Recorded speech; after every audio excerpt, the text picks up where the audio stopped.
Greetings, everyone. Welcome inside a very festive NBA TV studios here in Atlanta. It is game time. Casey Stern, Jim Jackson, the man, Stan Man. Down on the end, it is the holiday weekend. All the shopping is over, so we now look forward to what's next. Who's good, who's not? We break it down in the East with some games to show you from a Friday. Let's begin. Find out if the Heat was on Indiana from Jimmy Buckets and company. And I need a hero. Lead for Miami, 113-112. Pacers' last chance. We said it is a holiday, but not for every holiday. Aaron, tough shot. Doesn't go. Tough team. Jimmy Butler knows it. The Heat may be surprising someone of the beasts of the East. Never surprises seeing Giannis and the Bucks near the top. Giannis, though, not in the game, but Middleton is. Off the screen, then DiVincenzo finds him. He's got to be big here if they're going to be successful down the stretch. Well, down the line, and I love to see more of this higher usage even when Giannis is playing, because you're talking about winning the championship, Coach. It's all about having that second guy that you can depend on in the 7-game series that's going to give you something. Chris Middleton has the game, but we haven't seen his usage rate in regards to him handling the ball, the pick and roll in multiple positions this much.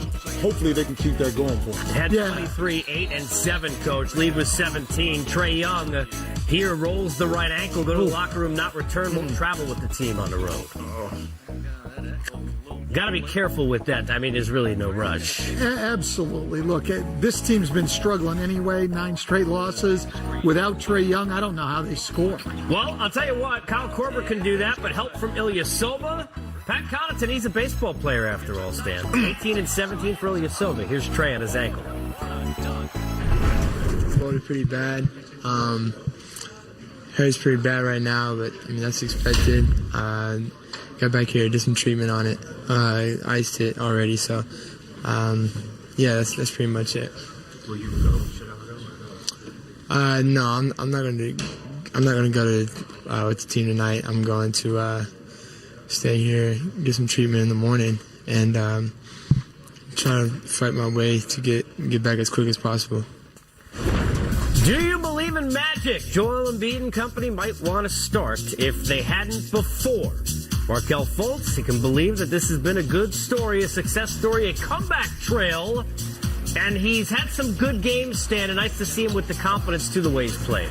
Yeah, look, he got off to a good start tonight. He got some easy buckets, even hit a couple of threes. But the big thing for the Magic tonight was their defense. Reminded us the end of last year, the last 30 games, they were the #1 defense in the league. They've let up in that area lately. Steve Clifford has been harping on it. The last 2 games, Chicago and Philly now, they've played great defense again. And Big Ben, by the way, who can play great defense, lets up. Aaron Gordon behind him, down the floor, reverse. He had 19 and 11. Philly not done, though. Tobias Harris, Long Island native. The step-back 3. And then Embiid, but a lot, Jim, out here. We're going to talk more about this. Not much inside from him. You know, and again, I think that's accountability of the current iteration of the coaching staff, allowing Embiid to just settle for jump shots when he can mix up his game. He already has proven that once he's on the block or inside, when he mixes up his game, he's impossible to stop. I love him to continue to shoot jump shots if I'm opponents. Brett Brown would like the team to just be more consistent. That's their second loss this season to the Magic, and he's not feeling much of it after the loss. I really don't even care about it.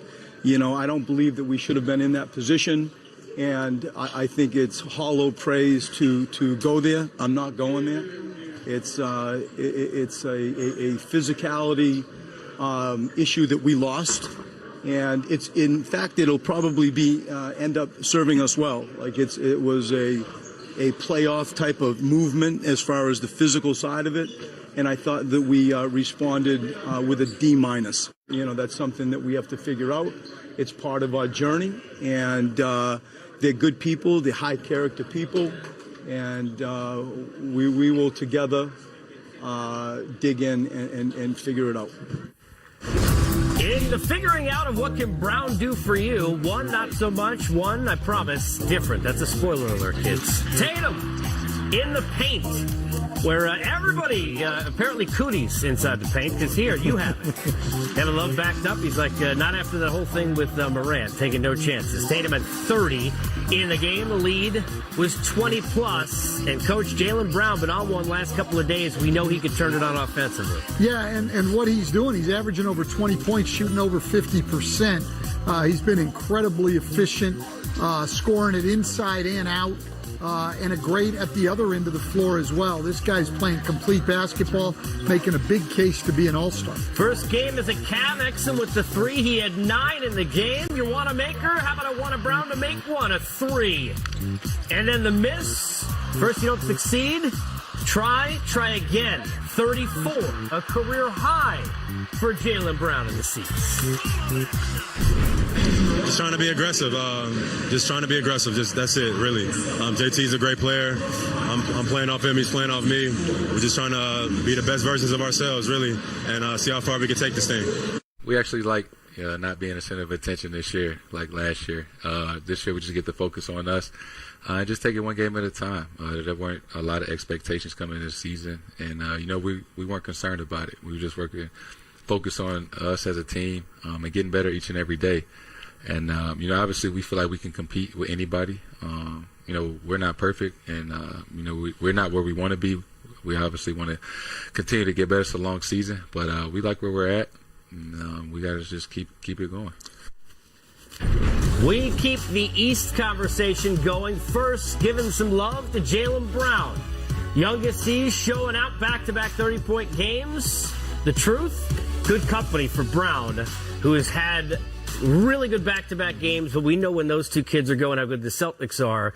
The Sixers have a lot of talent, but let's talk about the two kids standing. Start with Embiid and Simmons, because it just seems like it's like pendulum, right? One goes up, one goes down, good games, bad games.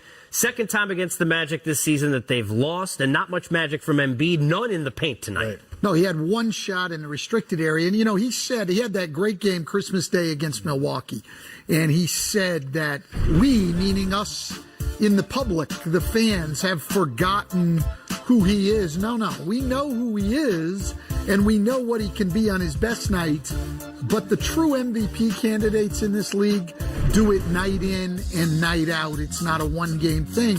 We haven't seen that from Joel Embiid. Great on Christmas Day. Tonight, not even average, not even ordinary. It's not enough, and that's why this team, to me, Jim, if you look at the top 6 teams in the East, this has been the most inconsistent team. I don't trust them right now. Now, don't trust them or the organization, coaching, period. In regards to, I've been blessed to play for Larry Brown, also Pat Riley, played for Phil Jackson, Lenny Wilkins, but coaches that held, in particular, their superstars accountable for what they had to do. And when you do that, you place a level of expectation on them, and that just filters down to the team. The problem I see with Philadelphia is that they allowed from the beginning Joel Embiid to do what he wants to do. Okay, now that takes away from, I think, his greatness, because there are certain players that you can allow to do that because they have accountability within, and they're going to do everything the right way they can to be better, understanding how to play. But with some players, from a coaching perspective, you have to put them in situations where you demand certain things of them. Because Joel Embiid, when he puts his mind to, Coach, you said this, about really dominating the game, no one in the game can stop him. But because he has the freedom to float back and forth, you're going to get this inconsistency. And that inconsistency is what's going to kill this Philadelphia team attempting to get to a championship. We're going to play some make or miss next segment, but I want to throw this to you on Embiid. Mm-hmm.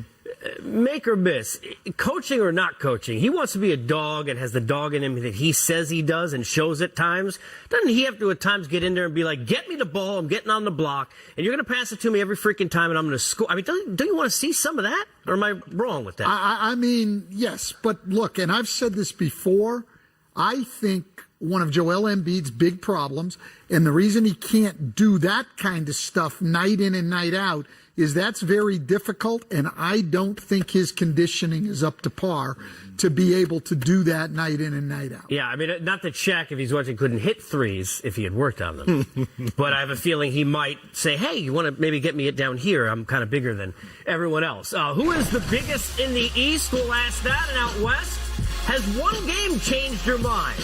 on the supremacy question.